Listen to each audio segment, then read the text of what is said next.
Hello people, ఎలా ఉన్నారు? నేనైతే చాలా బాగున్నాను. మరి ఒక రెసిపీతో అయితే మీ ముందుకు వచ్చేసాను. అదేంటి అంటే చూస్తున్నారు కదా, ఉప్మా. ఉప్మా ఎలా సింపుల్గా, ఏ హడావిడి లేకుండా ఇలా అయితే చేసేయండి. కిడ్స్ అయితే చాలా ఇష్టంగా తింటారు. ఈరోజు నేను చేశాను కదా, మా పిల్లలు అయితే చాలా ఇష్టంగా తిన్నారు. ఇలా ఒకసారి అయితే ట్రై చేయండి. ఫస్ట్ అయితే కొద్దిగా బటర్ తీసుకొని అందులో రవ్వ మాత్రం ఫ్రై చేసుకోవాలి. ఫ్రై చేసుకున్న తర్వాత ఇక్కడ చూడండి, ఈ ఇంగ్రీడియంట్స్ అన్నీ రెడీ చేసి పెట్టుకోవాలి. ఏంటి అంటే ఒక ఆనియన్, పచ్చిమిర్చి, కరివేపాకు, పల్లీలు, శనగపప్పు, జీలకర్ర, ఆవాలు, మెత్తగా పండిన ఒక 2 టమాటోస్ అయితే తీసుకోండి.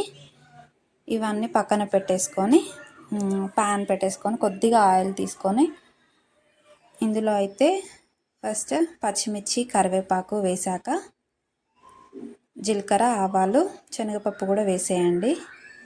అవి ఫ్రై అయ్యాక పల్లీలు వేయండి. పల్లీలు బాగా ఫ్రై అయిన తర్వాత మనం ఆనియన్ కట్ చేసి పెట్టుకున్నాం కదా, ఆనియన్ కూడా వేసేసుకోండి. ఆనియన్ ఇలా మగ్గాక కాస్త అటు ఇటు కలుపుకొని పచ్చివాసన పోయి మగ్గాక చూసేసేయండి. ఇలా అయితే కలుపుకోవాలి. ఆనియన్ మాత్రం ఇలా ఫ్రై అయ్యాక ఇప్పుడు మనం తీసుకున్నాం కదా 2 టమాటోస్ ఉంటాయి కదా, బాగా మక్కిన టమాటోస్, ఆ టమాటోస్ వేసుకోవాలి. ఓకే, ఇందులో అల్లం వెల్లుల్లి పేస్ట్ యాడ్ చేసుకోవాలి. అల్లం వెల్లుల్లి పేస్ట్ పచ్చివాసన పోయి మంచి స్మెల్ వచ్చేలాగా ఫ్రై చేసుకోవాలి. బాగా కలుపుకోండి. అలా అయితేనే పచ్చివాసన పోతుంది. ఇలా బాగా కలుపుకున్న తర్వాత రూమ్ అంతా అల్లం వెల్లుల్లి పేస్ట్ వేయగానే ఒక స్మెల్ వచ్చేస్తుంది కదా, మంచి స్మెల్. ఇప్పుడు అడుగుతారు మా కిడ్స్, మా అమ్మ ఏం బ్రేక్ఫాస్ట్ ప్రిపేర్ చేస్తున్నావు నువ్వు అని, మంచి స్మెల్ వస్తుందని.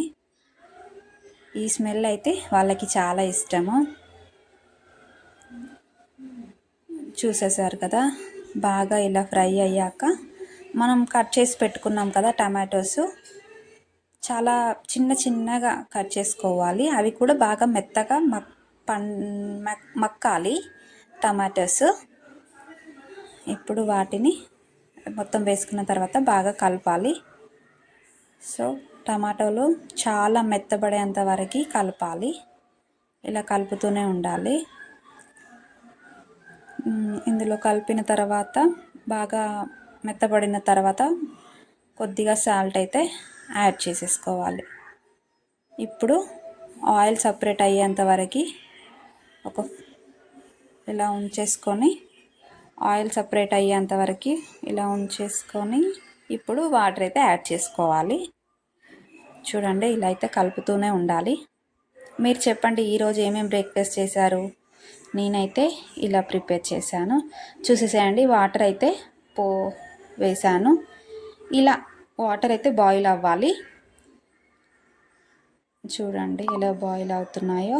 అప్పుడు మనము గీలో వేసుకున్నాం, అది బటర్లో వేసుకున్నాం కదా రవ్వ, ఆ రవ్వని ఇందులో వేసేయాలి.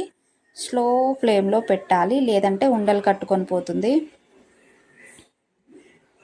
ఇలా అయితే బాగా కలుపుకోవాలి. చూసేసేయండి, ఇలా అయితే ఉండలు లేకుండా కలిపేసుకొని గట్టిపడినంత వరకు అయితే ఉంచుకోవాలి. ఫ్లేమ్ సిమ్లో పెట్టేసుకోవాలి. అంతే, రెడీ. చూసేసేయండి ఎంత బాగుందో, కలర్ఫుల్గా కదా, బట్ టేస్ట్ కూడా చాలా బాగా వచ్చింది. ఒక్కసారి మీరు ట్రై చేయండి. మా పిల్లలు మాత్రం చాలా ఇష్టంగా తిన్నారు. ఎప్పుడు అదే ఉప్మా కాకుండా ఇలా అయితే ట్రై చేసి పెట్టండి. చాలా అయితే బాగా వచ్చింది. దీని పక్కన మామిడికాయ పచ్చడి వేసుకొని తింటే దాని కాంబినేషన్ సూపర్ అయితే ఉంటుంది. ఓకేనా, bye bye. Please subscribe my channel. ఓకేనా, బై బాయ్.